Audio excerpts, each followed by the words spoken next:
ফিরানিতে যাওয়ার সময় আম্মুকে খুব জোর করলাম সাথে যাওয়ার জন্য, তিনি গেলেন না। উল্টো আমার কথা শুনে হেসে কুটি কুটি। ছেলের বউয়ের সাথে নাকি এখন শাশুড়ি ফিরানিতে যাবে, লোক হাসানো যাকে বলে, এসব বলছে আর হাসছেন। জমঠাকুর আম্মু রুমে আসতেই আম্মু ওনাকে সব বলে দিলেন। আমিও এক প্রকার জেদ ধরেই ওনাকে বললাম আম্মুকে যেন একটু বুঝিয়ে বলে আমাদের সাথে যাওয়ার জন্য। আমার এই কথা শুনে মা ছেলে একে অপরের দিকে তাকিয়ে ফিক করে হেসে দিলেন। আমি অবাক হয়ে ওনাদের কাণ্ড দেখছি। কি এমন বলেছি যে দুইজন মিলে যুক্তি করে হাসবে? আমি মুখটা কালো করে খালার কাছে গিয়ে বললাম, খালা আম্মুকে রাজি করে দিন না, সাথে আপনিও চলেন, আপনাদেরকে আমার সাথে নিয়ে যাব। ও মা, খালাও দেখে হাসে। উনি হেসে আমাকে জড়িয়ে ধরে বললেন, যাব মাজান, অবশ্যই যাব, তবে আজকে না। আজকে মায়েরা ছেলে মেয়েদের সাথে যাবার যে নিয়ম নেই মা। তুমি যাও, লোকে তো হাসবে। খালার কথা বলার মাঝে আম্মু আসলেন। ফুলি, তোর মাজানটা একটু বুঝা, মেয়ে নাকি আমারে নিয়ে যাবে ফিরানিতে, বল। এত অবুঝ, তবে একদিকে ভালোই হয়েছে বল, তুই আর আমি মিলে ওর গাল টেনে চুল টেনে পিটিয়ে পিটিয়ে সংসার শিখিয়ে দিব, কি বল? আমি আম্মুর দিকে ভয়ে তাকাতে আম্মু খুব সুন্দর করে হেসে কপালে চুমু খেয়ে বললেন, মনে করে কিন্তু মায়ের কাছে বিচার দিয়ে আসিস। তোরে যে মেরে ধরে সংসার শিখাতে চেয়েছি বলে দুইজন আমারে মাঝখানে রেখে জড়িয়ে ধরে বললেন, এই 3 দিন মানুষগুলোকে যত দেখছি তাদের ততই ভালো লেগে যাচ্ছে। ফুলি খালার প্রতি আম্মুর নির্ভরতা ও বিশ্বাস দেখে আমি ভুলেই গিয়েছি যে উনি এখানে কাজ করেন। আম্মু আমাকে বিয়ের পরদিন রাতে বলেছেন, যেদিন ফুলি খালার সাথে আমার প্রথম কথা হলো সেদিনই আড়ালে ডেকে নিয়ে যে বললেন, তুলি, আমি কখনোই তোকে বৌমা ডাকবো না। কথাটা শুনে বেশ চমকে গিয়েছিলাম। আম্মু আমাকে আরও চমকে দিয়ে বললেন, আমি তোর মাকে কথা দিয়ে এসেছি তোকে মেয়ে করে রাখবো। যদি তোকে বৌমা বলে ডাকি তাহলে তো নিজেকে তোর শাশুড়ি মনে হবে। মা না, আমি চাই না আমি তোর শাশুড়ি হয়ে থাকি, তোকে কোনো কষ্ট দেই। তোকে আমি আগেও যেরকম টুকি ডেকেছি এখনও ডাকবো, কেমন? তোকে যেমন আমি বউ ভাবি না, তেমনি ফুলিকেও আমি কাজের লোক ভাবি না। ও আমাকে আপা ডাকে, আমি ওকে আমার ছোট বোন ভাবি। টুকি, তুইও কখনো ওকে কাজের লোক ভাবিস না। ওর সাথে তোর তুলনা করলাম বলে নিজেকে ছোট ভাবিস না বা আমার উপর রেগে থাকিস না। আমি সব মানুষকে এক ভাবি। পরম আল্লাহ আমাদের নিজ হাতে বানিয়েছেন, তার সৃষ্টিকে সামান্য কয়টা টাকার জন্য কিভাবে ভেদাভেদ করি বলতো? বরং তার কাছে থেকেই বরং তারা আছে বলে আমরা এত ভালো আছি, সুখে দুঃখে আছি। সত্যি কথা বলতে আমার নিজের ছেলে মেয়েদের জন্য থেকে ওর অবদান বেশি। ছেলে মেয়ে মানুষ করেছি, তারা বড় হয়েছে, নিজেদের মতো করে প্রতিষ্ঠিত হয়েছে। কতটুকু কাছে পেয়েছি ওদের, এরাই ছিল তখন, দেখভাল করেছে, হাতে কাজ করেছে। হ্যাঁ, বলতে পারিস টাকার বিনিময়ে, কিন্তু পারিশ্রমিকের বিনিময়ে এটা কয়টা টাকা খুবই নগণ্য। সেদিন অবাক হয়ে শুধু আম্মার কথাই শুনে গেছি। মানুষটা শুধু সরল না, অনেক সুন্দর মনের অধিকারী। এই মানুষটাকে যতবারই দেখি ততবারই আমার নিজেকে খুব ভাগ্যবতী মনে হয়। হয়তো আমার কোনো জন্মের পুণ্যের ফল তিনি। সকালে একবার মা ফোন দিয়েছে, এখনও কেন বের হচ্ছি না। আম্মুকে আমি রেডি করাতে নিয়ে গেলে আমার জমঠাকুর সব বলে গেলেন কি কি নিয়ে আসতে হবে বাজার থেকে। আফটার অল ব্যাটা প্রথমবার শ্বশুর বাড়ি যাচ্ছে বিয়ের পর। এদিকে উনি আম্মুর সাথে রেগে বোম হয়ে আছেন। আম্মু একসাথে দুজন রেডি হয়ে বেরিয়ে গেলেই তো হয়। যাবার পথে বাজার থেকে সব কিনে নিয়ে চলে যাব, তাহলে তো আর বাসায় উল্টো করে ফিরে আসতে হচ্ছে না। একদম না, বাজারের ভেতরে টুকিকে রিকশায় বসিয়ে আবার বাজার করতে হবে না। এমনিতে বাইরে অনেক রোদ, ও ঘামিয়ে যাবে। আর আমি এখন বাইরে গেলে মনে হচ্ছে পুষ্পবৃষ্টি হবে। আম্মু কি কি শুরু করলো বলো তো? তুই গেলি? উনি রাগে গজগজ করতে করতে বাজারে চলে গেলেন। আমি রেডি হয়ে আম্মুর রুমে বসেছিলাম। জমঠাকুর ঘরে আসেনি ওই জিনের ভয়ে। আজকে শাড়ি পরিয়ে দেওয়ার সময়ও আম্মুর কোমরে বিছাখানা দেখাচ্ছেন, কিন্তু আমারে বলেনি। বেশ উস্কোস উস্কোস লাগছে। ঠিক করলাম আম্মুকে সবটা খুলেই বলি। ঠিক তখনই জমঠাকুর চেঁচিয়ে আমাকে ডাকতে লাগলেন, এক গ্লাস পানি দিয়ে যাওয়ার কথা। হই, নিজের কাজ নিজে করতে আমাকে বলে, আবার আমাকে জ্ঞান দিবে, আর নিজে সামান্য একটা পানি ঢেলে খেতে পারে না। ডাইনিং থেকে পানির গ্লাস নিয়ে ঘরে ঢুকলাম। উনি দরজার দিকে মুখ করে ফ্যানের নিচে দাঁড়িয়ে শার্টের বোতাম খুলছে। ঘামিয়ে একবার গোসল সেরে নিয়েছে যাকে বলে। পানির গ্লাসটা এক ঢোকে খালি করে আমার হাতে ধরিয়ে দিয়ে একেবারে হ্যাঁচকা টানে নিজের কাছে নিয়ে নিলেন। ব্যাপারটা এত দ্রুত ঘটেছে যে আমি হকচকিয়ে ওনার দিকে তাকিয়ে আছি। তখন মায়ের পিছনে দাঁড়িয়ে মিটমিট করে হাসা হচ্ছিল কেন? খুব হাসি পাই, তাই না? নিচে বেশ সেজেগুজে ফ্যানের নিচে বসে আছো, আর আমি যে গরমে ঘেমে এলাম, একটু মায়া হয় না, তাই না বরের জন্য? একেবারে আমাকে নিজের সাথে মিশিয়ে। আমি তোতলাতে তোতলাতে, আমাকে কিছু বলতে না দিয়ে নিজের মাথায় ঘামটা আমার ডান কাঁধের ব্লাউজের উপর মুছে ফেলতে ফেলতে বললেন, শাস্তি শেষ হয় না, বাকি আছে। খবরদার বাথরুম থেকে বেরিয়ে যেন রুমে পাই। জম ঠাকুরটা সেদিন বাথরুম থেকে বেরিয়ে গামছা দিয়ে তার হাত পা মুছিয়েছেন, শার্টের বোতাম লাগিয়েছেন, হাতের ঘড়িটা বাদ রাখেনি, এমনকি মানিব্যাগটাও আমাকে দিয়ে তার পকেটে ঢুকিয়েছেন। শাস্তি দেবার বেলায় এই ব্যাটা আসলে অনন্য। কোথা থেকে যে বের করে এইসব আইডিয়া। বাকিগুলো ঠিক ছিল, কিন্তু শার্টের বোতাম লাগানোর সময় মনে হচ্ছিল দর্জি শার্টে এতগুলো বোতাম না লাগিয়ে চেইনই তো লাগাতে পারত। এদিকে এক একটা বোতাম লাগাতে গিয়ে মনে হচ্ছিল এই বুঝি হাট টুক করে বেরিয়ে গেল যে হারে বাজনা বাজাচ্ছে, একেবারে কাঁপাকাঁপি অবস্থা যাকে বলে। আম্মুর কাছ থেকে বিদায় নিয়ে বেরিয়ে পড়লাম। আমাদের সাথে জম ঠাকুরের সব বন্ধু বান্ধবও যাচ্ছে। সেদিকে একসাথে বাড়ির মোড়ে 7টা রিক্সা আর সবার সামনে একটা ভ্যান গাড়ি ঢুকছে। আশেপাশের লোকজন তো হাঁ করে তাকিয়ে আছে। জম ঠাকুর ভ্যান গাড়ি ভর্তি করে বাজার করে নিয়েছে। মিষ্টির কার্টুনে অর্ধেক ভ্যান গাড়ি ফিল আপ করে ফেলেছে। মা তো গিয়ে বাসার বসার সাথে সাথেই আপ্যায়ন শুরু করে দিয়েছে ওদের। এত শত শত ব্যস্ততার মাঝেও ফাঁকে ফাঁকে আমার মুখের দিকে তাকাচ্ছেন। আমি হাসছি কিনা খেয়াল করছেন। বিয়ে উপলক্ষে আসা আত্মীয় স্বজন সবাই রয়ে গেছেন আমাদের বাড়িতে, যার জন্য হই হুল্লোটা বেশি হচ্ছে। আমাকে যে দেখছে সে বলছে, কী রে তুলি, তোকে তো একেবারে চকচক করছিস। আর বাকিগুলো, কী রে তুলি, তোর শাশুড়ি আর জামাই তো হ্যাপি কাজের, গিয়েছিলি তো হাঁকতে হাঁকতে পাটকাটি হয়ে, 3 দিনে একেবারে মানুষ করে দিল। এই শুনে রাখো, নেক্সট কারোর আবার হাগার ব্যামো হলে বদনামটা বগল দাবা করে ও শ্বশুর বাড়ি নিয়ে চলে যাবো। ওর জামাই আর শাশুড়ি মিলে যত্নার্থী করে সুস্থ করে দিবে। এগুলো আমাকে আর কোনো দিনই ছাড়লো না। শেষ পর্যন্ত আমার এত ভালো শাশুড়িটাকে নিয়েও এরা মজা করছে। এদের ভালো হবে না। অভিশাপ দিলাম, তোদের সবার কোষ্ঠকাঠিন্য হোক। আমার হাগা নিয়ে তো তোদের অনেক আনন্দ, নে তোরে এবার হাঁকতে না হাঁকতে মর হারে বজ্জাত সব। আসার পর থেকে দাদি আমাকে ইশারা ইঙ্গিতে ডেকে যাচ্ছে, কিন্তু প্রতিবারে জমঠাকুর আমাকে কিছু না কিছু বলে আটকে দিচ্ছেন। এদিকে আসার পর থেকেই সবার মুখে মুখে জমঠাকুরের নামে গুণগান চলছে। কি ভালো ছেলে, একদম নিজের খরচে বিয়ে করেছে, মেয়ের বাবাকে 1 পয়সা খরচ করতে দেয়নি, দেনমোহর বিয়ের দিনই শোধ করেছে, সবার সাথে কি সুন্দর করে কথা বলছেন, না মেয়ে জামাই পেয়েছে ভাগ্য করে। বা জম ঠাকুরের তো বেশ সুনাম চলছে সবার মুখে মুখে, চলবেই বা না কেন। ছোট বড় সবার সাথে উনি কি সুন্দর করে হাসি ঠাট্টা করে কথা বলছে। নানি তো আমাকে ওনার সামনেই বলে দিল, তোমার জামাইয়ের অঙ্গে রসে ভর্তি লো তুলি, কোনো কথা স্যামরা আর মাটিতে পড়তে দেয় না, সামলায় রাখিস বোন তোর জামাই রে। এদিকে সমান তালে উনিও বলে যাচ্ছে, ইস নানি, আপনারে আগে দেখা হলে নিশ্চয়ই এ বিয়ে হইতো না। নানি, এবার যাবার সময় তুলিকে রেখে যাব, সংসারটা আমি আপনার সাথেই করতে চাই নানি।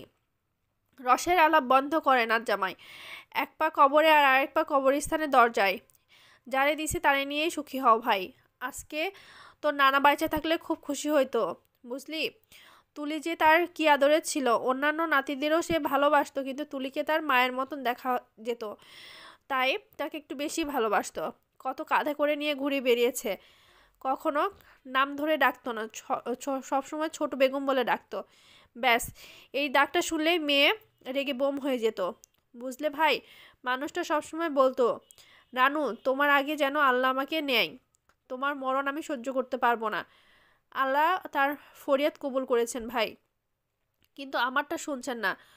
রোজ রাইতে তারে স্বপ্ন দেখি আমার পাশে বসে আছে, আর যাওয়ার সময় আমি কান্নাকাটি করি। সে আমারে বুঝায়, বলে, রানু আর বেশি দিন নাই, তুমি কান্নাকাটি করো না গো। ড্রয়িং রুম থেকে তুলিদের খাবার রুম একেবারে স্পষ্ট দেখা যায়। তুলি সেখানে দাঁড়িয়ে মায়ের সাথে কথা বলছে। সে তো গুণাখরা বলতে পারবে না, একজোড়া চোখ তার দিকে শীতল দৃষ্টিতে তাকিয়ে আছে। সাদাপ নানির সাথে কথা শেষ করে বন্ধুদের সাথে করে নিয়ে বসলো। এক একটার অবস্থা এক একবারে নাজেহাল। সকালে খাইয়ে এদের এই অবস্থা, বাকি তো আরও আছে 2 বেলা। সবার জন্য চা নিয়ে রুমে ঢোকার পর আর বেরোতে দেয় না তিনি। সবার একটাই কথা, এখানে বসে তাদের সাথে আড্ডা দিতে হবে। সবগুলো জম ঠাকুরের বন্ধু। মেয়ে বলতে আমি একা। বেশ আনইজি ফিল করছি। জম ঠাকুরটা আমার হাতে কোনোই টেনে আমাকে তার পাশে বসিয়ে দিলেন। আমি পিঠের উপর আঁচল টেনে বসে পড়লাম। শালা, খুব বউয়ের পাশে বসা শিখে গেছো। এমনিতে তো লোকাল বাসে কোনো মেয়ের পাশেও দাঁড়াও না। এটাই আমার চরিত্র, যাহা ফুলের চেয়েও পবিত্র। এতকাল আমার পাশে থেকেও তো কিচ্ছু শিখতে পারলি না। বিয়ের পর তো চিরকাল বউয়ের সন্দেহের তালিকায় থাকবি। আর শোন, তুলির সামনে আর কখনো গালি দিবি না। আমার বউটা নেহাতি বাচ্চা মানুষ। আমি চাই না ওর ওপর কোনো বাজে প্রভাব পড়ুক। আফটার অল, এতদিনকার কোলে পিঠে করে মানুষ করা আমার বাচ্চা বউ। কত খেটেছি বলতো। তোর যদি গালি দেবার থাকে আমাকে আগে বলবি, আমি ওর কান চেপে ধরবো, দেন তোরা গালি দিবি, ঠিক আছে? ওনার এই কথা শুনে এক একজন পারে না হাসতে হাসতে খাট থেকে ফ্লোরে পড়ে যায়। কথায় কথায় কি এক পাইছে কোলে পিঠে করে মানুষ করা বউ, সবসময় আমাকে নিয়ে ঠাট্টা তামাশা। আচ্ছা, এসব বাদ, তোদের লাভ স্টোরিটা বল শুনি। আমাদের প্রেম কাহিনীটা বলো তো তুলি, সুন্দর করে। নাউজুবিল্লাহ, আস্তাগফিরুল্লাহ, ইন্না লিল্লাহি। প্রেম আর আমি, তাও ওনার সাথে? তৌবা তৌবা। কথাগুলো বলে আর আমি ওখানে এক দণ্ড অপেক্ষা করিনি, বেরিয়ে এসে পড়েছি। ওনার কথা শুনে রাগে আমার গা সমানে কেঁপে উঠেছে। কি সুন্দর করে বলে প্রেম কাহিনী। বলো তো প্রেম। উনি প্রেম করেছে আমার সাথে। পান থেকে চুন খসলে বেতের বাড়ি মিস হতো না? মেরে মেরে আমার ঠ্যাং খোঁড়া করে দিয়েছে। আবার বলে প্রেম কাহিনী বলতে। যা করলাম না তাই আমাকে বলতে হবে, এবং চারদিকে তাই রটে গেছে। এত ভালো কেন আমার কপাল, কেন? সেদিন রাতে জম ঠাকুর আমার রুমে ঘুমালেন। উনি খেয়ে আগেই শুয়ে গিয়েছিলেন। আমি একটু দেরি করে রুমে এসেছি মায়ের সাথে গল্প করে। রুমে ঢুকে ফ্রেশ হয়ে বিছানায় শোয়া মাত্রই উনি আমাকে পেট আগলে নিয়ে নিজের সাথে মিশিয়ে নিলেন। আমার বাম কাতটা মাথা রাখলেন বালিশের থেকে একটু সামান্য নেমে। উনি আমাকে এমনভাবে জড়িয়ে ধরলেন আমি বিন্দুমাত্র নড়াচড়া করতে পারলাম না। উনি আমাকে অবাক করে দিয়ে শাড়ির আঁচলে গলিয়ে পেটের উপর হাত রাখলেন। এতক্ষণ ওনার হাতটা শাড়ির উপরই ছিল। তখন এত রাগের কি ছিল? আমি কিন্তু পরে ওদের সব বুঝিয়ে বলেছি। এভাবে কিন্তু হুটহাট রেগে যাওয়া একদমই ঠিক না তুলি। এতে করে অজান্তে আমরা ওনাদের হার্ট করে ফেলি। কি কি ব্যাপার, কিছু বলছো না কেন? আপনি একটু সরে ঘুমাবেন প্লিজ। শাড়ি পরে আমার বড্ড গরম লাগছে। আচ্ছা, বলে উনি আমার পায়ের উপর এক পা তুলে দিল। এইটা কি হল? আমি তো আপনাকে সরতে বললাম নাকি? বেশি গরম লাগলে কাপড় খুলে ঘুমাও। এমনিতেও তো তোমার যা ঘুমালে তো হুঁশ থাকে না। কাপড় গায়ে আছে নাকি চাঁদে? এর থেকে বেশি সরে গেলে আমার পক্ষে ঘুমানো পসিবল না, কারণ আমার কোনো প্রকার লাথি খাওয়ার ইচ্ছা নাই। ঠিক আছে, আমি নিচে বিছানা করে ঘুমাচ্ছি। সে তুমি ঘুমাতেই পারো, তবে মাঝরাতে খাটের নিচে বা নিচে পাশে কাউকে ঘুমাতে দেখলে আবার চেঁচামেচি শুরু করো না, লোক সজাগ হয়ে যাবে। মানে? আগে বলেছিলাম আমাদের বাড়ির জিনটা আমাকে খুবই সমীহ করে। আমি রাতে যেখানে থাকি সেও সেখানে থাকে, খাটের নিচে ঘরের কোণে। মাঝে মধ্যে তো পায়ে শুশুরিও দেয়। ওনার কথা শুনে ভয়ে আমি আরও ওনার সাথে সেধিয়ে গেলাম। ঘুমের মধ্যে আমার পায়ের পাতায় ওনার পায়ের ছোঁয়া লাগতে ঘুম ভেঙে কেঁপে উঠেছি। ব্যাপারটা উনিও ঘুমের মাঝে খেয়াল করে আমি বলে আমার কপালে চুমু খেয়ে বলতে ঘুমিয়ে পড়ো। কিন্তু ঘুম গাঢ় হচ্ছিল না কোনো মতে। রাতে ওয়াশরুমে যাওয়ার সময় ওনাকে ঘুম থেকে জাগিয়ে তুলে ওয়াশরুমের বাইরে দাঁড় করিয়ে তারপর ওয়াশরুমে যেতাম। এমন করেই 2 দিন কেটে গেল বাপের বাড়িতে। রাতে না ঘুমানোর জন্য দিনের বেলা বসে বসে জিমুতাম। এতে সবাই বেশ হাসাহাসি করতো। জম ঠাকুর আমাকে সুযোগ পেলে রুমে নিয়ে এসে ঘুমাতে বলতো, কিন্তু আমি ঘুমাতাম না। চোখ বুঝলে মনে হতো কেউ তাকিয়ে আছে। কখনো ঘুমিয়ে পড়লেও মনে হতো ঘুমের মধ্যে গায়ে হাত দিচ্ছে, কাপড় ধরছে। কিছুতেই রুমে এসবের মধ্যে ঘুম হতো না। তবে রাতে ওনার পাশে শুয়ে আধো ঘুমে আধো জাগরণে থাকতাম। বাড়ি থেকে ফেরার পর জম ঠাকুর আমাকে ডাক্তারের কাছে চেক আপ করে নিয়ে আনলেন। কোনো সমস্যা না পেয়ে স্বাভাবিক খাওয়া দাওয়ার পাশাপাশি পুষ্টিকর খাবার খেতে বলেছেন দুর্বলতার জন্য। সেই দিন বাড়ি ফেরার পর আম্মু আমাকে অনেকক্ষণ জড়িয়ে ধরে বসে রইলেন আর বারবার করে বললেন, টুকি, এখন থেকে তুই যেখানেই যাবে আমাকে সাথে করে নিয়ে যাবে, বুঝলি? আমার একা একা বাড়িতে দম বন্ধ হয়ে আসছিল এই 3 দিনেই। তুই এই কয়দিন আমার অভ্যাস পুরো পাল্টিয়ে দিয়েছিস রে। অথচ যে আমি এতকাল একা একা থেকে এসেছি, সে আমি কিনা একা থাকতে ভয় পাচ্ছি। কথা দে আমাকে সাথে নিয়ে যাবি যেখানেই যাস। আমিও হেসে সেদিন আম্মুকে জড়িয়ে রইলাম অনেকক্ষণ। পরীক্ষা শেষ হবার 5 দিনের মাথায় বিয়ে হবার দরুন পড়াশোনা আর করা হয়নি। এদিকে কলেজেও বেশ লম্বা ছুটি চলছে, কিন্তু এর মধ্যে জমঠাকুর আমার পড়ার ঘর দেখিয়ে দিলেন। তবে আম্মু বাদ ছাড়লেন এতে। একেবারে কলেজ খোলার পরেই যেন পড়াশোনা শুরু করি এও বলে গেলেন। আম্মু, তুমি বুঝতে পারছো না, এখন তো আগের মতো সময় নেইও সিলেবাস কমপ্লিট করার জন্য, পরে মুশকিল হয়ে যাবে। তাছাড়া এখন আর কাজটাই বা কি যে ওকে তুমি এভাবে লাই দিচ্ছ? সিলেবাস কমপ্লিট হবে না কেন?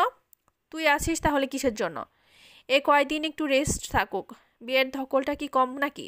সাথে ফুলি খালাও সায় দিলেন। ব্যাস, তোমাদের আর কিচ্ছু বলার নাই, যা খুশি তা করো। এই মাথা মোটাটা যখন ফেল মারবে তখন আমি মসজিদে মিষ্টি বিলিয়ে দেবো, দেখো। আমার মাথায় পিছনে চটি মেরে। এই তোর সাহস তো কম না, তুই আমার সামনে ওকে মারছিস? বাবু, তোকে আদর করি বলে ভাবিস না আমি শাসন করা ভুলে গেছি? আর কখনো যাতে এমন না দেখি। ব্যাস, অনুমতি পেয়ে গেলাম। উফ, গাটাই ফুরফুরা হয়ে গেল। বিয়ে আর অসুস্থতার আনন্দটা এখন একেবারে খুব ভালো করে পাচ্ছি। আগে জানলে তো কবে বিয়ে করে নিতাম। আহ, কত শান্তি। কিন্তু আমার শান্তি আর জমঠাকুরে বেশিক্ষণ টিকতে দিল না। একটু পরে চিল্লিয়ে ডাকা শুরু করে দেয়। কি ব্যাপার, গায়ে হাওয়া লাগিয়ে ঘুরছো যে? লাগেজ 3টা তো এখনও আগের মতোই পড়ে আছে, এগুলো গোছাচ্ছ না কেন? আসলে আম্মু বলেছিল গুছিয়ে দিবে। নিজের কাজ নিজে করা জানতে হয় তুলি। আম্মুর বয়স হয়েছে, ওনাকে দিয়ে ফার্দার আর এসব করাবা না। ইভেন ফুলি খালাকে দিও না। আমি লাগেজ বিছানার উপর তুলে দিচ্ছি, তুমি একে একে আমার হাতে কাপড়গুলো দেবে, ঠিক আছে? অনেকটা অনিচ্ছা সত্ত্বেও রাজি হলাম।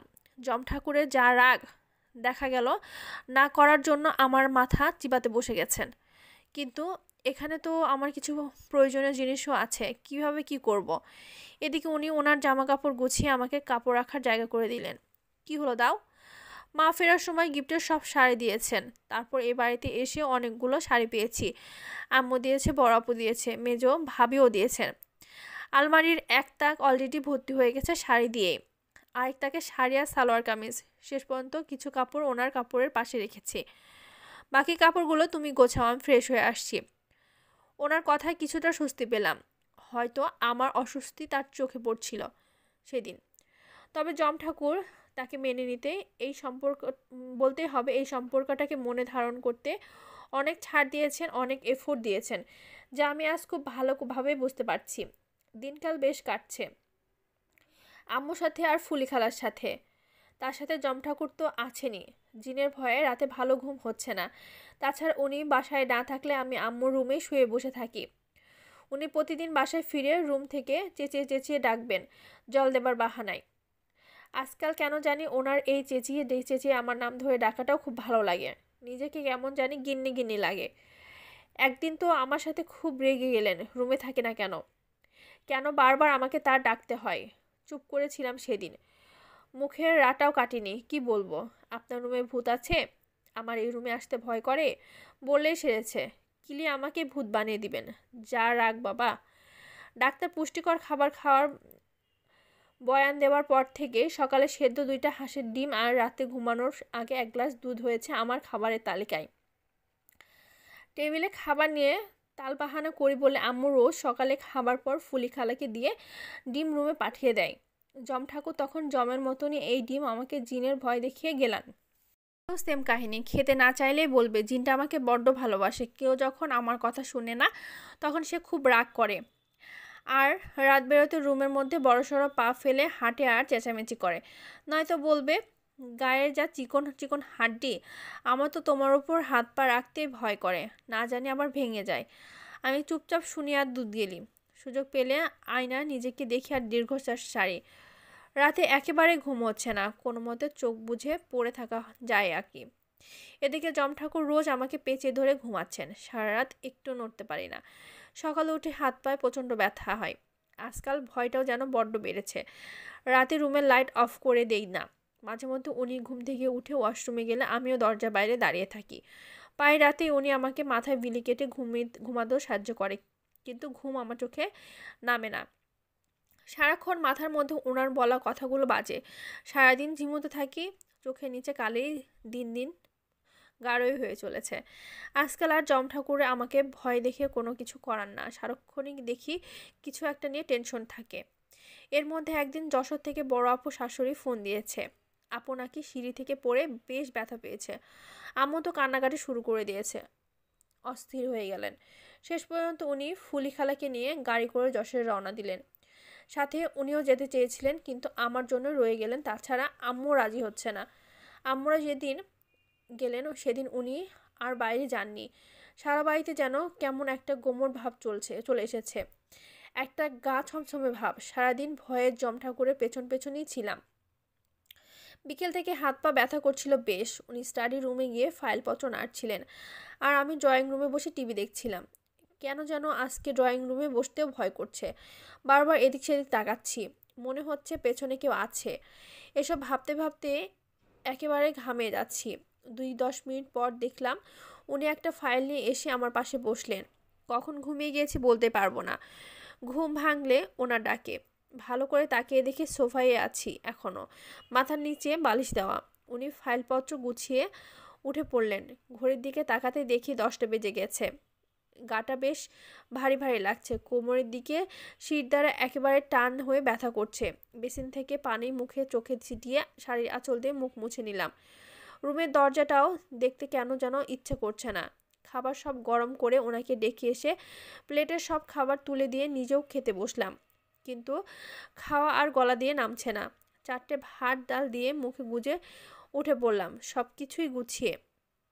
ভয়ে ভয়ে রুমে ঢুকে বিছানা বসতে দেখলাম জম ঠাকুর দুধ নিয়ে হাজির। কিছু বলার আগেই নিজের হাতে দুধের গ্লাসটা মুখে তুলে দিলেন। কেন যেন মানুষটাকে আজকাল বড্ড আপন মনে হয়। রাতে ঘুম ভেঙে গেল প্রচণ্ড পেট ব্যথায়। ব্যথাটা খুব পরিচিত। তারিখ মনে করার চেষ্টা করতেই মনে পড়ল পিরিয়ডে সাইকেলে মিস করেছি প্রায় সপ্তাহখানেক। তলপেটের ব্যথাটা আস্তে আস্তে যেন প্রতি জয়েন্টে জয়েন্টে গেড়ে বসেছে। পেটের উপর ওনার হাতটাকে কয়েক মন ভারী মনে হচ্ছে। সারা গা অসাড় হয়ে আসছে।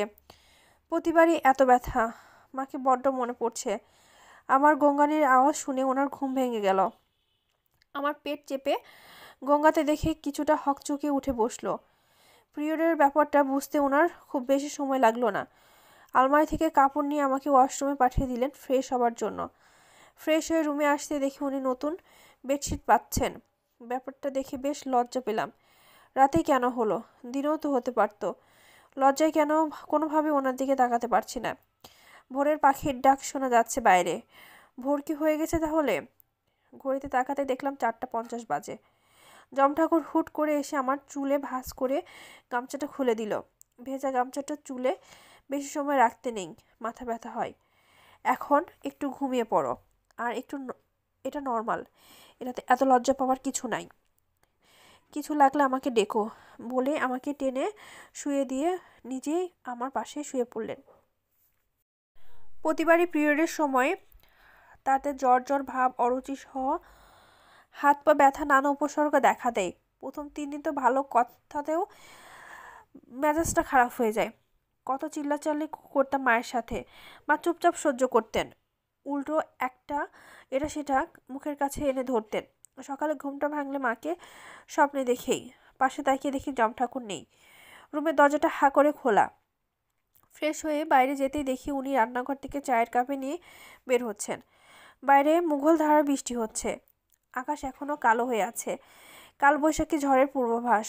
উনি আমাকে চোখের ইশারায় ওনার পেছনে আসতে বলে আমাদের রুমের বারান্দায় এসে চলে গেলেন। বারান্দা তারের পেছনা মোড়া দুটা একটা গোল টেবিল ছিল। আমি রীতিমতো অবাক বনে গেলাম। ছোট টেবিলটার উপর একটা প্লেটে খাবার সাজানো, সেদ্ধ ডিম, ছ্যাঁকা পাউরুটি, কলা, মিষ্টি বিস্কিট আর টোস্ট। পাশে একটা পানির গ্লাস। তুলি, জলের জারটা নিচে রাখো তো, টেবিলে জায়গা হচ্ছে না। জলের জারটা নামিয়ে রাখতে উনি একটা চায়ের কাপ আমার দিকে রেখে আরেকটা নিজের দিকে রাখলেন। আদা চা দেখেই মুখের ভাবভঙ্গি পাল্টে গেল। গরম গরম দুধ চা খাবার ইচ্ছে ছিল প্রচণ্ড। কি আর করা, এটাই তো আমার বাড়ি না। তবে বাসা হলে এতক্ষণে সুফিয়া খালা বেশ কিছু শুনে ফেলতেন। গরম গরম চাটা শেষ করেও তুলি, পেট ব্যথা অনেকটা কমে যাবে। চা শেষ করার পর একে একে পাউরুটি, হাঁসের ডিম সবই ঠুসে ঠুসে খাওয়ালেন আমায়, সাথে নিজেও খেলেন। হাঁসের ডিমে আষ্টে গন্ধটা গা গোলাচ্ছে। যতবারই বলছি খাবো না ততবারই বলছে। এই সময় কতটা ব্লাড লস হয় কোনো ধারণা আছে? মাথা ঘুরে তো পড়ে যাবে শেষে। তাই high protein most ইম্পর্টেন্টস। Hurry up. ওনার এক একটা কথা শুনে আমি লজ্জায় শেষ হয়ে যাচ্ছি। যত এই ব্যাপারটা ধামাচাপা দিতে যাচ্ছি ততই উনি খোলামেলাভাবে প্রসঙ্গটা টেনে আনছেন। খাবার শেষ হওয়ার পরই আমি এক প্রকার তাড়াহুড়ো করে প্লেট কাপ নিয়ে বেরিয়ে গেলাম। সিঙ্কে যখন থালা ধুতে ব্যস্ত তখন জম ঠাকুর পানির গ্লাস হাতে করে আমার পাশে এসে দাঁড়ালেন। পানি না খেয়ে চলে এলে কেন? এই বাজে অভ্যাসটা যেন আর না দেখি। হাত ধুতে হবে না, আমি খাইয়ে দিচ্ছি। বাসন ধোয়া শেষ করে রুমে ঢোকার সময় কলিং বেলটা বেজে উঠল। দরজা খুলতেই দেখলাম একজন মহিলা দাঁড়িয়ে আছেন। গতকাল ফুলিখালায় ওনাকে ঠিক করে দিয়ে গেছেন রান্না করার জন্য। ওনাকে রান্নাঘরের সব কিছু দেখিয়ে দিয়ে রুমে চলে এলাম। রুমের দরজার সব নড়বড়ে ঘোরাতেই মনে হলো কেউ হাঁচকা টেনে নিল ভিতরে আমাকে। আচমকে এমন হওয়ার ভয়ে আমার আবার চোখ নিজে নিজেই বন্ধ করে গেল। একজোড়া হাত আমার কোমরে আবিষ্কার করলাম। ঠিক তখনই চোখটা খুলে আপনি কপালে মুখে গরম নিঃশ্বাস পড়ছে ক্রমাগত। এত স্বচ্ছতা জম ঠাকুরের চোখে আজই যেন প্রথম টের পেলাম। বেশ লম্বা হয়, ঘাড় উঁচিয়ে ওনাকে দেখতে হচ্ছে। নিজেকে ঠাহর করলে দেখলাম দু হাতখানা ওনার বুকে খুব সব মিলিয়ে ভাবে রাখা। ছাড়াতে চাইলে কিন্তু জম ঠাকুর ছাড়ল না। তিনি আরও পাকাপোক্ত করে আমাকে কোমরে আগলে ধরল। কপালের উপরে আধভেজা চুলের গোছাটা কানের পিঠে গুজে দিতে দিতে বললেন, এত লজ্জা পাচ্ছ কেন? আমাকে এত লজ্জা? অবিশ্বাস্য হলো এটাই কথা সত্য যে তুলি, তোমার সব কিছু ছোট কথাগুলো জানার রাইট আমার আছে, ঠিক তো? আমি মাথা নিচু করেই মাথা নাড়ালাম। আচ্ছা, কাল রাতে যদি তোমার ঘুম না ভাঙতো তাহলে তো লজ্জা পেতে না, তাই না? তুমি ঠিক সেই ব্যাপারটা এত লজ্জা পাচ্ছ, সেই ব্যাপারটায় আমি ক্লাস 9 থেকে আমার পাঠ্য বইয়ে পড়ে এসেছি। এই ব্যাপারে জানার জন্য আমি প্রথমে কাকে প্রশ্ন করেছিলাম জানো? মাকে। মা কিন্তু আমাকে সাবলীলভাবে আমাকে প্রশ্নের উত্তর দিয়েছে। মেয়েদের কিভাবে রেসপেক্ট করতে হয় সেই শিক্ষাটা কিন্তু আমার মায়ের কাছ থেকে পেয়েছি। এসব হায়ার স্টাডিজের জন্য ইউনিভার্সিটিতে আসা, সেখানে অনেক মেডিকেল ক্যাম্পিং করেছি, সেই সুবাদে অনেক ট্রেনিংও পেয়েছি। আমি হলপ করে বলতে পারি পিরিয়ডের সম্পর্কে সচেতনতার জন্য তোমার থেকে আমারই বেশি। আর সেই তুমি আমাকে লজ্জা পাচ্ছ। হায় হায়, উনি বলে কি এসব? ওনার প্রতিটা কথাই যেন লজ্জা হয়ে আমার উপর বর্ষিত হচ্ছে। কাঁচোমাচো করে ওনার থেকে সরে যাবার চেষ্টা করছি। উনি এদিকে দম বন্ধ হয়ে যাবে বলে এমনভাবে চেপে ধরলেন। এই মেয়ে, এত লজ্জা পাচ্ছ কেন? লজ্জা পেতে পেতে তো তোমরা এটাকে ট্যাবু বানিয়ে ফেলেছ। অথচ মানব জীবনের সূচনা কিন্তু তোমাদের এই সোকল লজ্জা থেকে।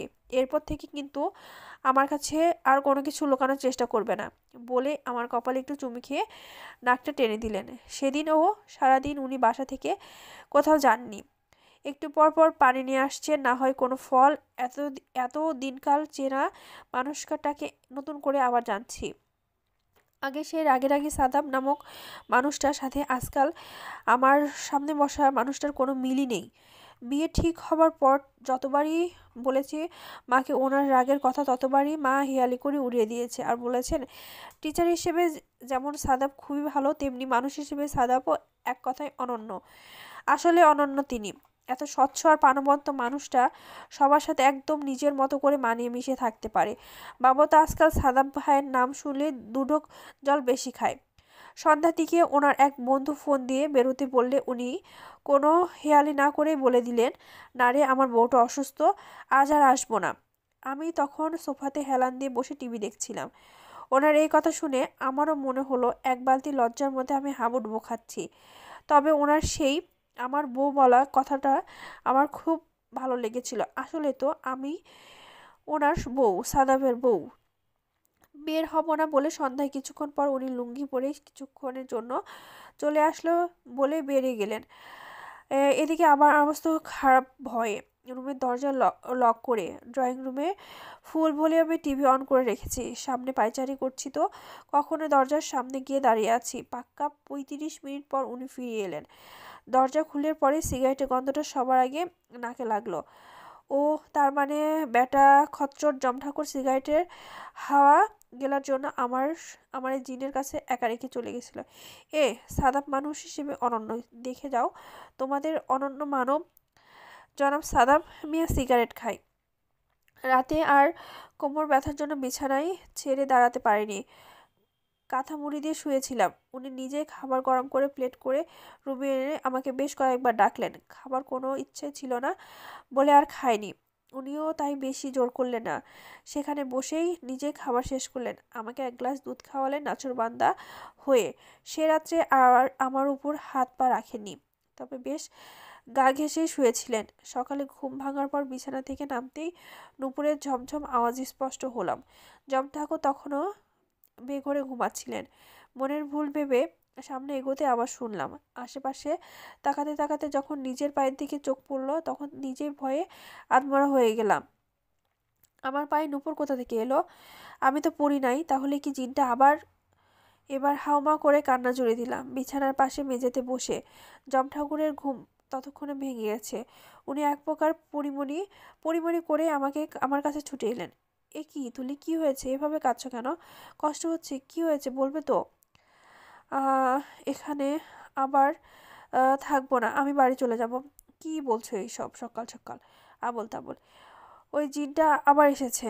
আমার পায়ে নুপুর, এই দেখুন। আমি আর রোজ রোজ এই ভয়ে আমার থাকতে ভালো লাগছে না বলে আবার কান্না শুরু করে দিলাম।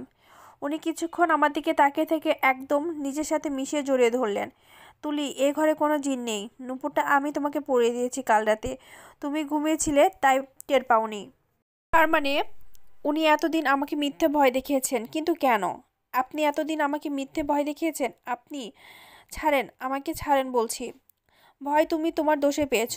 বাসরাতের উপহার নিয়ে ছোটাছুটি শাশুড়ি ছুটে গিয়েছিলে শাশুড়ির কাছে জিজ্ঞেস করতে। সিরিয়াসলি তুলি, আমি কতটা লজ্জায় পড়তাম ভেবে দেখেছ? তাছাড়া বাড়ির শুধু লোকজন কোমরে বিছাটা আমি তোমায় দিয়েছি, অথচ তুমি জানোই না কি পরিমাণ গবেট। একবার ভেবে দেখেছ? হ্যাঁ, আমি গবেটি। আমি তো আর 10টা 15টা বিয়ে করি নাই, বাসর করে নিজে এত কিছু জানবো কেন? বিয়ের পর সকাল সকাল হুদাই গোসল করতে হয়, এটাই বাপের বাড়ি থেকে এখন জেনে আসতে পারো নাই? বাসরাতে বড়র উপহার দেওয়ার কথা জেনে আসতে পারলে না? আর what do we mean by 10 15টা বিয়ে? তুমি এতগুলো বিয়ে করো নাই বলে আমি তোমাকে মিন করেছি? হ্যাঁ করেছি। উপহার মানুষ দেয় হাতে হাতে, এভাবে চোরের মতো কে দেয়? আমি দেই। যার বউ দুনিয়ায় ভুলে গাধার মতো ঘুমাতে পারে, বাসরাতে তাকে এভাবে চোরের মতনই উপহার দিতে হয়। আমি গাধার মতোই ঘুমাই। আপনি আমাকে ছাড়েন, ছাড়েন বলছি। আমাকে আর আপনি জড়িয়ে ধরে ঘুমাবেন না। আমি গাধার মতো ঘুমাই, এখন থেকে আরও বেশি করে ঘুমাবো। 100বার জড়িয়ে ধরবো, 1000বার লতার মতো পেঁচিয়ে ধরবো। বললেই হলো নাকি? এতদিন কোলে পিঠে করে এত কষ্ট করে লেখাপড়া শিখিয়ে গাধিকে পিটিয়ে মানুষ বানিয়েছি, কি এমনি এমনি নাকি? আমার কিন্তু এবার ভীষণ ডাক লাগছে। আপনি ছাড়েন আমায়। আমার প্রতি তো আপনার ন্যূনতম দয়া মায়াও নাই। একবারও খেয়াল করেছিলেন আমার অবস্থাটা? সে আর বলতে, আমি তো ভয়ে ছিলাম শেষ পর্যন্ত না পাগলের সাথে সংসার করতে হয়। করা লাগবে না সংসার। আমি আর থাকবোই না এখানে। আম্মু আর ফুলি খালাকে নিয়ে বাড়ি চলে যাব। কি বলবে আমার বলো তো শুনি? ছেড়ে দিয়ে চোখে চোখ রেখে আমি আপনার সাথে বাড়ি থাকবো। হুম, যতবার বলবে ততবারই রিপিট হবে। রিপিট করতে করতে অবশ্য আমার কোনো আপত্তি নাই। আপনি আপনি এই তো তোমার সামনে আছি, দেখা যাচ্ছে না বুঝি? বলেই কিছুটা আমার মুখের উপর ঝুঁকে গেল। এই সরেন বলছি। আপনি ব্রাশ না করে ইয়ে করেন কেন? ছি, কই কি করেছি? আমি তো বসেই ছিলাম। আমি তো কিছু করি নাই তো। আর মিথ্যে বলছো কেন? আপনি তো একটু আগে আমাকে ইয়ে করলেন। ইয়ে? এই ইয়েটা আবার কি? এখনও তো শুনিনি। খেতে অনেক টেস্ট বুঝি? উফ, আপনি আমাকে চুমে খেলেন কেন? ছি, দাঁত ব্রাশ না করেই ওয়াক। ও লিসেন মি। না মিসেস দাঁত ব্রাশ তুমিও করনি, সো কাটাকাটি।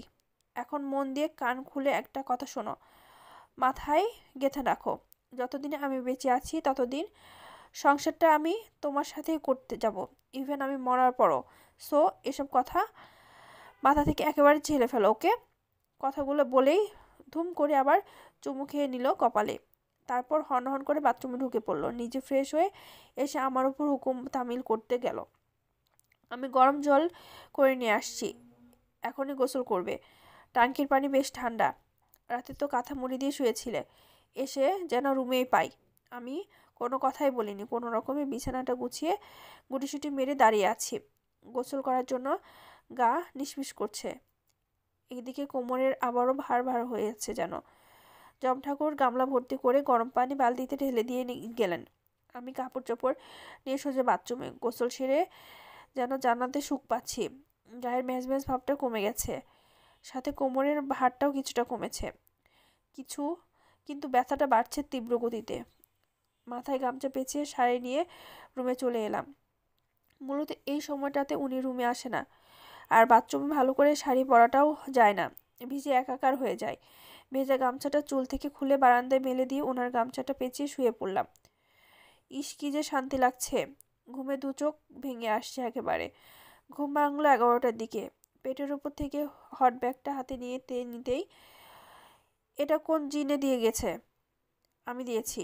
আর মাথার টাওয়ালটা আমি খুলে রেখেছি, কারণ ওটা ভিজা ছিল, আর আমি গোসলে যাব তাই। আমি আর কিছু বললাম না, কিন্তু অবাক হলাম জমঠাকুর তো ও ব্যাখ্যা করে আজকাল। বাহ, রাগ থেকে যদি ভালো কিছু হয় তাহলে রাগই ভালো। বিছানাটা টান করে রেখে আমিও বাইরে বেরিয়ে এলাম। রান্নাঘরে ঢুকে দেখলাম নতুন মহিলা রান্না করছে। আম্মুদের খুব মিস করছি। গতকাল ফোন দিয়ে বললেন আপু এখন একটু সুস্থ আছে, 2-1 দিনের মধ্যেই ফুলি খালাকে নিয়ে চলে আসবে। এদিকে ক্ষুধার পেট ছুঁচো লাফালাফি করছে। হঠাৎ করে মনে হলো সকাল থেকে তো কিছুই খাইনি, পেটের আর কি দোষ, খাবার টেবিলও কিছু নাই। খালাকে জিজ্ঞাসা করছি, বলল সকালে নাস্তা বানাতে নাকি জমঠাকুরই না করেছে। এখন কি খাবো? তুলে 1 গ্লাস পানি দিয়ে যাও। অজ্ঞত কোনো উপায় না পেয়ে নিজেও 1 গ্লাস পানি খেয়ে জমঠাকুরের জন্য পানি নিয়ে গেলাম। কি সকালে কিছু খায়নি নাকি? না খেলে না খাবে, তাও আমাকে জিজ্ঞাসা করবে না। গ্লাস নিয়ে ফেরার সময় দেখি খালা দরজায় বাটি হাতে দাঁড়িয়ে আছে। কি খালা, কিছু লাগবে? ভাইজান কইছিলেন খালা ভেতরে আসেন, এখানে রেখে যান। ও কি দিয়ে খালা বাটিতে কি আছে দেখতে দেখলাম বড় বড় 2টা হাঁসের ডিম। এতে ও মা, নিশ্চয়ই এগুলো এখন মানে কাট তুলে এখান থেকে। আমার সব পরিকল্পনায় জল ঢেলে জমঠাকুর দরজায় আটকে আমাকে টেনে নিয়ে খাটে বসালেন। নিশ্চয়ই সকালের মতোই খাবার ইচ্ছা নেই, থাকলে বলতে পারো, আই ডোন্ট মাইন্ড। দুষ্টু হেসে আমার মুখের সামনে ডিমখানা ধরে, ব্যাস ও কথাতে আমার কাজ হয়ে গেল। বাধ্য মেয়ের মতো কামড় বসালাম ডিমে। ঠান্ডা পানি না খাবার জন্য একেবারে কড়া নিষেধ করে দিয়েছেন। এতে করে নাকি চকলেট সিস্ট আর ক্যান্সার ছত্রাকের সংক্রমণ বাড়ে। জমঠাকুরটা যে কত কিছু জানে আল্লাহ। বেলা 12টার দিকে রেডি হয়ে উনি কলেজে চলে গেলেন। এদিকে খালাও কাজ শেষ করে চলে গেছেন। আমি ড্রয়িং রুমে বসেই একচোট ঘুমিয়ে নিলাম। ঘুম থেকে উঠে ফ্রেশ হয়ে রুমের এটা সেটা পরিষ্কার করতে করতে জমঠাকুর চলে এলেন। দরজা খুলে বাইরের মুখ বের করে উকি দিয়ে উনি ধুম করে আমার গালে চুমু খেলেন। আমি ভ্যাবাচাকে খেয়ে ভেতরে চলে আসি। উনি আমার এই ভ্যাবাচাকা খাওয়ার মুখ দেখে বেশ মজা নিচ্ছে আর হাসছেন। আমার হাতে ওনার ওয়ালেট আর ঘড়ি ধরিয়ে দিয়ে শার্টের খুলে বোতাম খুলতে খুলতে রুমে চলে গেলেন। ভয়ে আর রুমে যায়নি। এই লোকে আজ কি হয়েছে কি জানি, সকাল থেকে যখন তখন চুমু খাচ্ছে, কিন্তু সে আর বেশিক্ষণ হলো না। এর মাঝে উনি গলা ফাটিয়ে ডাকতে শুরু করেছেন, তুলি। জল চাইবে ভেবে আমি একেবারে ড্রয়িং রুম থেকে 1 গ্লাস পানি নিয়ে ঢুকলাম। বাহ, বউ তো বেশ বুদ্ধিমান হয়ে গেছে। আমার চুমুতে অনেক ভাইটামিন আছে বুঝলাম। একদিনে কেমন তত্তর করে বুদ্ধি বেড়ে গেছে, বলে উনি এক ঢোকে পানি শেষ করে আমার হাতে দিয়ে দিল। গায়ে শার্টটা খুলে হ্যাঙ্গারে রেখে আমি হাতে লুঙ্গি ধরিয়ে দিয়ে খুব ক্লান্ত ভঙ্গিতে বিছানায় হাত ছাড়িয়ে বসলো। উফ, খুব কাহিল লাগছে। প্যান্টটা একটু চেঞ্জ করে দাও তো। আমার দিকে তাকিয়ে, হ্যাঁ, আস্তাগফিরুল্লাহ বলে এক দৌড় থেকে রুম বের হয়ে গেলাম। উনি এটা কি বলল? এদিকে ড্রয়িং রুমে থেকে ওনার খিলখিল করে হাসির শব্দ পাচ্ছি। উনি জেনে শুনে ইচ্ছে করে আমাকে এভাবে হেনস্থা করছে। মনে মনে ওনাকে খুব বকলাম, খুব। দুপুরে খাওয়া দাওয়া শেষ করে কিছুক্ষণ রেস্ট নিয়ে উনি আবার বেরিয়ে গেলেন। দরজা লাগিয়ে হাতে মুখে পানি ঝাপটা দিলাম বেশ কয়েকবার। আবার দুনিয়া অন্ধকার করে ঘুম নামছে চোখে। এদিকে গায়ের গহনাগুলো যেন মনে হচ্ছে কয়েক মন। গলার, হাতের, কানের সবগুলো গহনা সব খুলে টেবিলের উপর রেখে স্বস্তিতে একটা ঘুম দিলাম। ঘুম ভাঙলো জমঠাকুরের ডাকে। চোখে পিটপিট করে তাকিয়ে দেখি উনি আলুথালু বেশে আমার পাশে বসে আছেন। বাইরের পোশাক। এ কি? উনি ভেতরে আসলে কিভাবে? আমি তো রুম লক করে। এভাবে কেউ ঘুমায় তুলি? দরজা কতক্ষণ ধরে নক করেছি, কত কিছু মাথায় আসছিল। ভাগ্যিস আমার কাছে এক্সট্রা একটা কি ছিল। একটু তো কান খাড়া করে রাখতে হয় নাকি? উনি উঠে চলে গিয়েছে, আবার পাশে এসে বসলো। চোখ টেনে ভেতরে কি যেন দেখলো, আবার হাতে কবজি ধরে চেক করছে। ওনার হাত ঘড়িতে তাকাতে দেখলাম 8টা বাজে। ইস, এত সময় নিয়ে ঘুমালাম। সে রাতে খাবারের জন্য উনি 1 গ্লাস দুধ আর আস্ত একটা আপেল খাওয়ালেন। তারপর টেবিলের উপর থেকে গহনাগুলো একে একে করে সবগুলো পরিয়ে দিলেন। কোমরের বিছাটা আর পায়ের নুপুরটা পরিয়ে দিয়ে বললেন, যত যাই হোক, এগুলো তোমার গা থেকে খোলা একদম হারাম। আর কেউই না, তুমিও না। ওনার এ কথা শুনে মুখের দিকে তাকাতে বুঝতে পারলাম ওনার রাগের পরিমাণটা, যা উনি ক্রমশ দাঁতে দাঁত চেপে নিয়ন্ত্রণ করে যাচ্ছে। সে রাতে আবারও আগের মতোই লতার মতো পেঁচিয়ে ধরে শুয়েছিল, তবে সেভাবে জেগে ধরেনি। ওনার বুকের সাথে আমার পিঠ একেবারে লেপ্টে আছে। সারা মুখ ওনার গরম নিঃশ্বাস চড়ে পড়েছে।